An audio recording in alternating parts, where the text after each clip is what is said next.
Good morning friends, I hope आप सब अच्छे होंगे।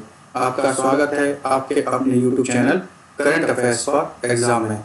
चलिए आज दिनांक 13/4/2024 की प्रश्नावली शुरू करते हैं।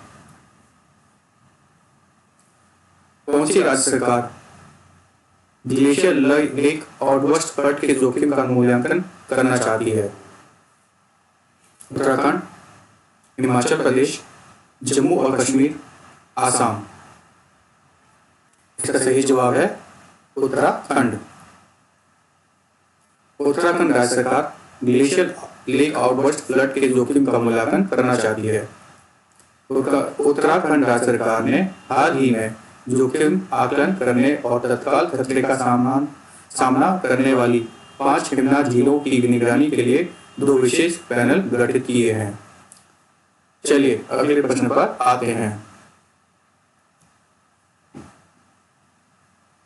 हाल ही में इकोनॉमिस्ट इंटेलिजेंस यूनिट की बिजनेस एनवायरनमेंट रैंकिंग में कौन सा देश शीर्ष पर रहा है?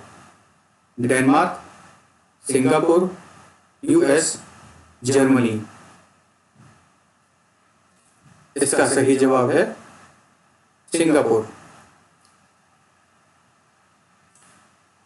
हाल ही में इकोनॉमिस्ट इंटेलिजेंस यूनिट की कारोबारी मॉडल रैंकिंग में सिंगापुर शीर्ष पर रहा है। दक्षिण और एशियाई राष्ट्र को एक प्रमुख व्यावसायिक गंतव्य के रूप में स्थान दिलाने वाले कारक इसकी राजनीतिक स्थिरता और घरेलू निजी क्षेत्र की कंपनियां को तकनीकी रूप से उन्नत करने में मदद करने पर सरकार का ध्यान देना है। सिंगापुर के बाद डेनमार्क और अमेरिका है जो क्रमशः दूसरे और तीसरे स्थान पर रहे हैं। भारत एकमात्र एकल देशीय बाजार है जो चीन की तुलना में संभावित पैमाने की पेशकश करता है। चलिए अगले प्रश्न पर आते हैं।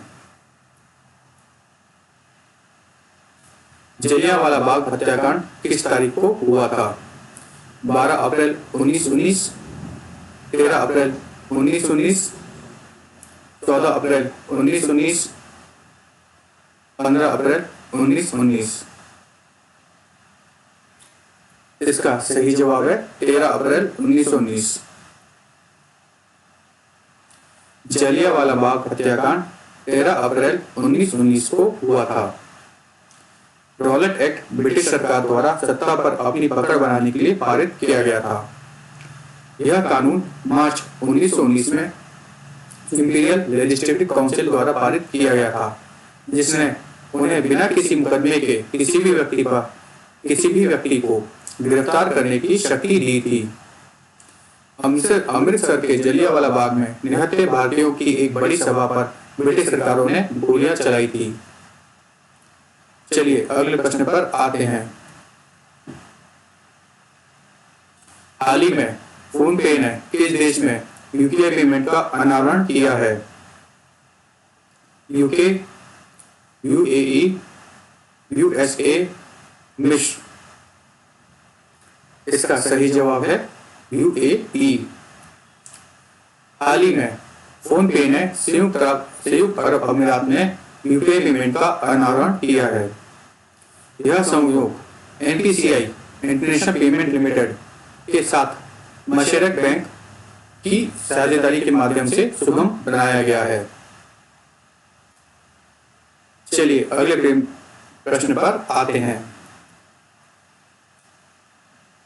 वित्तीय समूह पेमेंट ग्रुप के अनुसार भारत का शेयर बाजार पूंजीकरण किस वर्ष तक 10 ट्रिलियन डॉलर तक पहुंच जाएगा? 2029, 2030, 2033, 2035। इसका सही जवाब है 2030। वित्तीय समूह पेमेंट ग्रुप के अनुसार भारत का शेयर बाजार पूंजीकरण 2030 तक 10 ट्रिलियन डॉलर तक पहुंच जाएगा। रिपोर्ट का नाम रिकैप 2024 क्रिस्टल गेज है। भारत का शेयर बाजार पूंजीकरण वर्तमान में 4.5 ट्रिलियन डॉलर के साथ विश्व स्तर पर 5वां सबसे बड़ा है। इससे 2027 तक भारत दुनिया की तीसरी सबसे बड़ी अर्थव्यवस्था बन जाएगा। चलिए अगले प्रश्न पर आते हैं।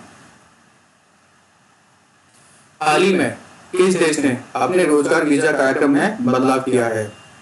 Australia, Germany, Poland, New Zealand. इसका सही जवाब है न्यूजीलैंड। हाल ही में न्यूजीलैंड ने अपने रोजगार वीजा कार्यक्रम में बदलाव किया है। रोजगार वीजा कार्यक्रमों में बदलाव में कम कुशल नौकरियों के लिए अंग्रेजी भाषा की आवश्यकताओं को लागू करना और अधिकांश नियोक्ता कार्य वीजा के लिए न्यूनतम कौशल और कार्य अनुभव सीमा निर्धारित करना शामिल है। अधिकांश कम कुशल भूमिकाओं के लिए अधिकतम निरंतर प्रवास के 5 साल तक से घटाकर 3 साल कर दिया गया है। चलिए अगले प्रश्न पर आते हैं। निम्नलिखित में से किस खिलाड़ी के नाम आईपीएल में सर्वाधिक शतक हैं? Jos Buttler, David Warner, Virat Kohli, Rohit Sharma.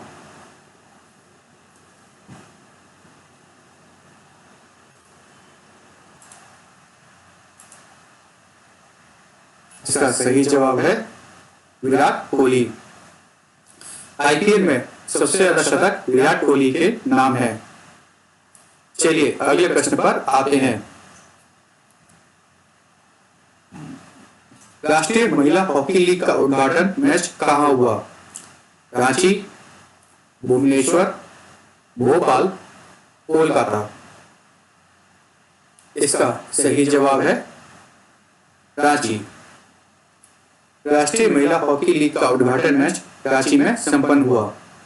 इसका आयोजन 30 अप्रैल से 9 मई तक रांची में होना है। सीनियर महिला राष्ट्रीय चैंपियनशिप की शीर्ष 8 टीमें हरियाणा, महाराष्ट्र, झारखंड, मध्य प्रदेश, बंगाल, मिजोरम, मणिपुर और उड़ीसा टूर्नामेंट में भाग लेंगी। चलिए अगले प्रश्न पर आते हैं। निम्नलिखित में से किस देश ने हाल ही में नई स्वर्ण समर्थित मुद्रा लॉन्च की है? दक्षिण अफ्रीका, वेनेजुएला, जिम्बाब्वे, ओमान। इसका सही जवाब है जिम्बाब्वे। जिम्बाब्वे ने हाल ही में नई स्वर्ण समर्थित मुद्रा जिग लॉन्च की है। जिग जिम्बाब्वे गोल्ड का संक्षिप्त रूप है। इसका उद्देश्य स्थानीय मुद्रा में विश्वास बहाल करना है। इस उपाय का उद्देश्य जिम्बाब्वे डॉलर के पिछले पुनरावृत्तियों द्वारा अनुभव किए गए बड़े पैमाने पर अवमूल्यन को रोकना है। चलिए अगले प्रश्न पर आते हैं।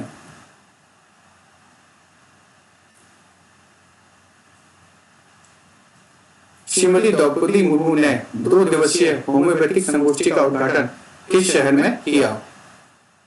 चंडीगढ़, मुंबई, जयपुर, नई दिल्ली। इसका सही जवाब है नई दिल्ली।